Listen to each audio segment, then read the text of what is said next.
নমস্কার বন্ধুরা, কেমন আছো সবাই? আশা করি সবাই খুব ভালো আছো। আমিও খুব খুব খুব ভালো আছি। Happy happy happy new year. আমার প্রতিটি বন্ধুকে নতুন বছরের শুভেচ্ছা আর ভালোবাসা জানাই। ভগবানের কাছে কামনা করি প্রত্যেকের নতুন বছর খুব খুব ভালো কাটুক, সবাই খুব সুস্থ থাকুক, ভালো থাকুক।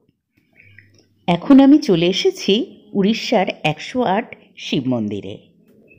পুরীতে এসে সবাই মিলে সাইট সিনে বেরিয়েছিলাম ট্রাভেলার বুক করে, ধবলগিরি, নন্দনকানন, কোণারক মন্দির এগুলো দেখার জন্য। সেই সাইট সিনের মাঝখানেই এই মন্দিরের ঠাকুর দর্শন হলো। এখানে এসে দেখলাম প্রতিটি শিবের নাম তামার ফলকে 4টি ভাষায় আলাদা আলাদা করে লেখা রয়েছে, যেমন নীলকণ্ঠ, জলেশ্বর ইত্যাদি।